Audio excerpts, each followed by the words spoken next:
Hello, we are here with Sheriff Tom Schmerber as a part of an interview we are conducting from our Texas government class. We hope you enjoy our conference and the many enthralling things Sheriff Schmerber has to say. So without further ado. Good afternoon, sir. Good afternoon. How are you? How have you been? Fine, thank you. Nice meeting you. Tom Schmerber, nice meeting you. I would like to begin the interview by asking when were you elected to office? I was elected to office and on January the 1st, 2013. That's when I became the sheriff at 12 midnight. But the election was a year before. The election was a year before. We have what we call the run. It's where all the Democrats. For example, when I ran for sheriff, we were 4, and then we had the primary, the primary, and then out of those 4, the top 2 will go for the runoff. So I was one of the top 2, so I won. So it has to be a whole year till you go and you come to office. And that was the first at 12 midnight, the first day of January 2013. Yeah, that's the way it is. And the sheriff, do you think that there's any major responsibilities to your day-to-day? We have a lot of, my major responsibility is the security of the county. It's the whole county. I'm talking about El Indio, Quemado, everything, including Eagle Pass. A lot of people think that being the sheriff excludes the city of Eagle Pass, but it's also my responsibility. We're not there very much because we have the police officers. They have like 77 police officers, so they help us with the police, with Eagle Pass. But if somebody from Eagle Pass, let's say Main Street, if they need me to be there, I can be there and I can take over. But my responsibility is the security. The major responsibility is the security of the county. For the safety of our citizens. Of course, we work with schools. We have deputies going to schools and giving interviews and so forth, presentations and whatever, because we would like to work with the public too. We're not the enemy of the public; we're the friends of the community. So, what are your requirements for running for sheriff? It's funny, but to be a sheriff, really, you don't need any requirements. In other words, it's not like you have to be. Anybody can run for sheriff. Anybody. Me, I was a federal officer. I was first I was a teacher for 8 years. I taught here in Eagle Pass.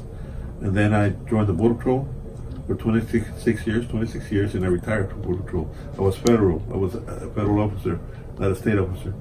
So when I applied, all I had to do was not have any kind of convictions. No convictions. No like felony convictions, nothing like that. So you can have a teacher applying to be a sheriff, and if the people want him, they can vote for him. But it's not something like they have to go to college and stuff like that to be a sheriff. Of course, it helps a lot. I mean, if you get somebody who's ignorant and becomes a sheriff, imagine what kind of job he's going to do. So thank God I was a teacher and I have my master's as an educator, and I became a federal officer. I was a major with the Border Patrol, and now I'm here with the sheriff, which is a very good career. I have had a very good career. That's nice. Were there any specific motives or any primary reasons why you ran for sheriff? Yeah, when I ran for sheriff, because I was working the Border Patrol, I saw a lot of deficiencies here in the county. I had a lot of ideas. See, sometimes when you work in one job, just one particular job, let's say if you're a police officer all your entire 30 years, and then you want to work for sheriff, you don't have a lot of experience. You just have the experience of 30 years of doing the same thing. And I was a teacher. I was in the Border Patrol, so I got a lot of ideas. In other words, I was out of the box, not just in the box. Yeah. So I saw a lot of things that needed to be done here with this department, and I wanted to create it into a law enforcement agency. It was more like political. In other words, here, if you were a jailer working 10 years, but then you come over here with me and say, hey, I've got like a big family that can work for you, I would fire you and put you in that position. I don't go for that. I go for the performance. I will fire you if you're not doing your job correctly, not because of family, but because of performance. That's the way it is here. Make it into a law enforcement agency by performance, not political. How long has your term been as sheriff? I've been here 7.5 years. Seven I'm and a half gonna years? have 8 years total, and then up for re-election. Do you know how long your specific term is? Each term you were there? Yes, each term is 4 years. 4 years? 4 years. And we run the same time when we have presidential election.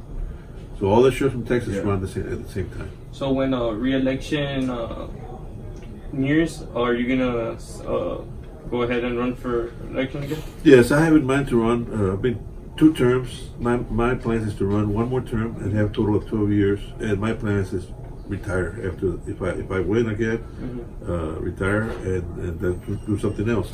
I want to give the opportunity to a younger person with experience to take over in my position, and hopefully they can continue to progress and do upgrading this department again. And do you know if there's any limits to the amount of terms you can serve? There's no limits as being a sheriff. You can stay here till you die. They can pick you up here. Mr. Water, they come to your office, to the office and pick you up. There's no limit. No limit. What has been the best thing about your job so far? The best thing that my job is meeting a lot of people. You know, I like to talk to people, individuals, all kinds of. I've met people at Tiraneras, all the Marion County, San Antonio, Laredo. I like to meet people. I like people, and of course, when they come here to my office, I like to hear if I can help them find. Some people are here just to talk. I mean, I'm here. I've got an open door policy, and we have a jail, and we have people in the jail. I don't put them in jail. They put themselves in. You know, they do something illegal that we have to put them in jail. But if I can help you to get out, I can. If legally, I can. If I can help you in any ways that I can see that, like a citation, you get a ticket, and I can help you, I can. I'm here to help, not to put you down. Yeah. So because you said that your main concern about this job is security, right? So with all this recent activity that's been happening with the immigrants and the Hondurans that are trying to come in, what's your take on this? Well, like I said, I used to work with the Border Patrol. I know more or less how they right now the responsibility they have, the Border Patrol right now, is out of control. Yes, I can see that.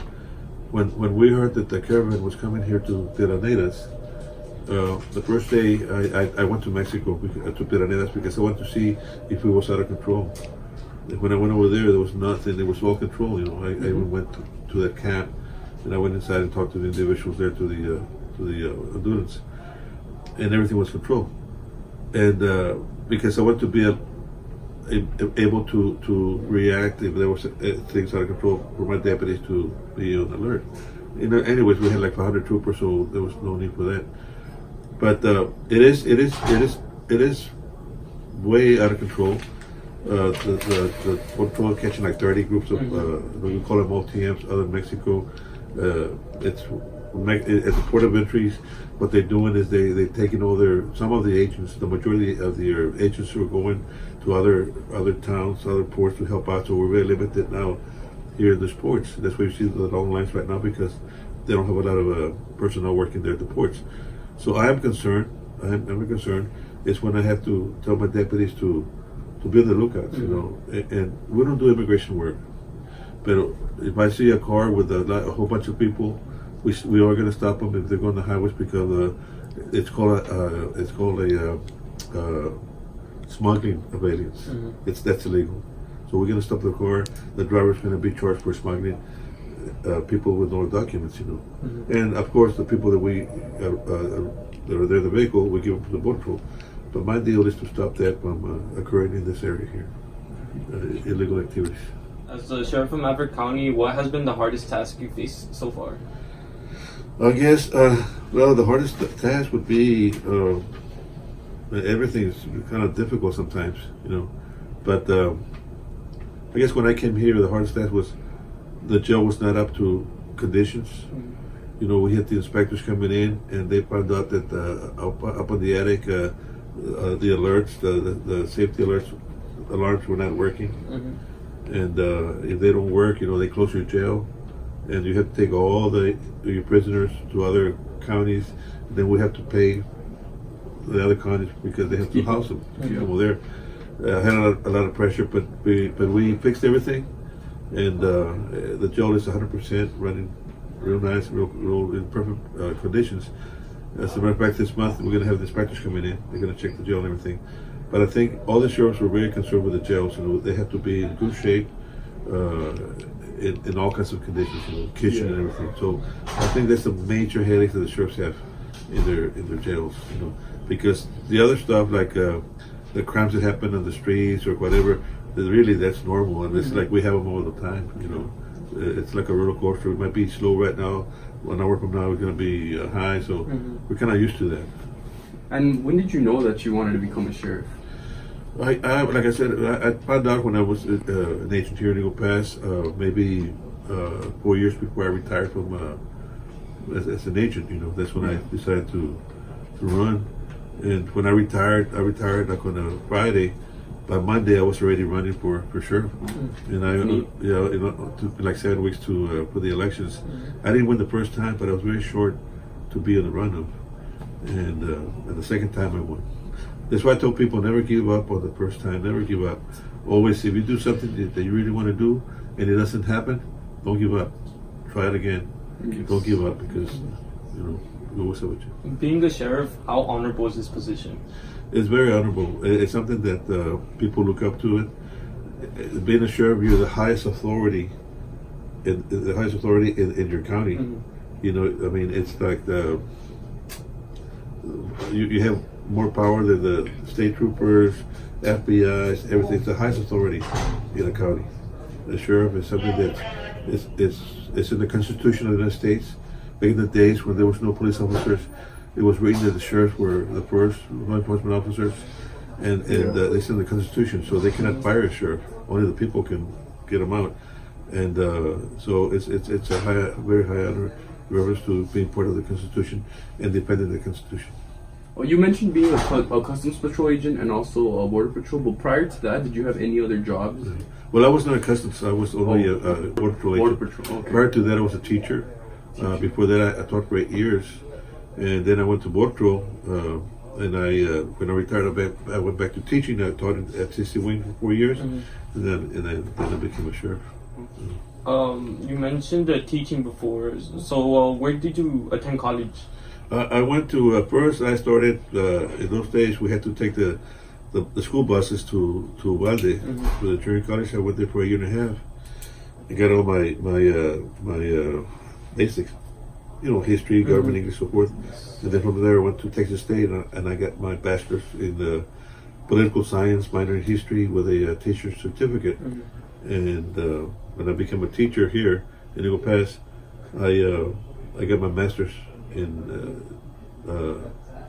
special education. So that's from Soros. That's cool. And finally, to conclude this interview, do you have any words of advice for the future sheriff of Maverick County? Yes, especially the students that are in high school.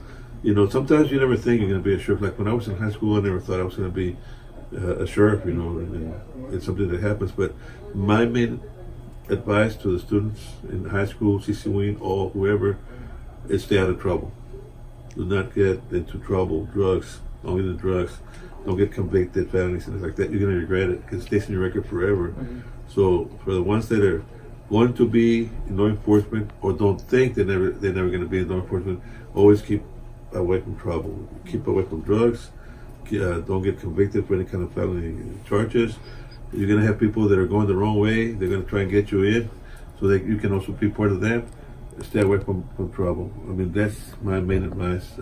Study. Go to college because you have to know how to read, right? You have to know how to make decisions.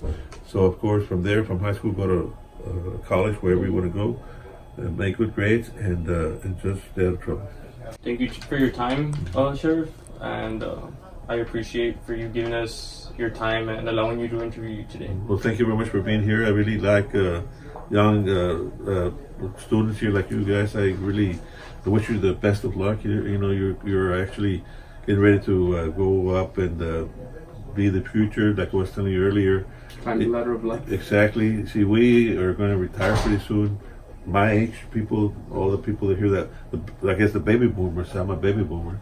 We're going to retire. You guys are taking over, and that's what we want. We want people that are going to take care of us. You get it right. Thank you so much, sir. Thank you. Take care.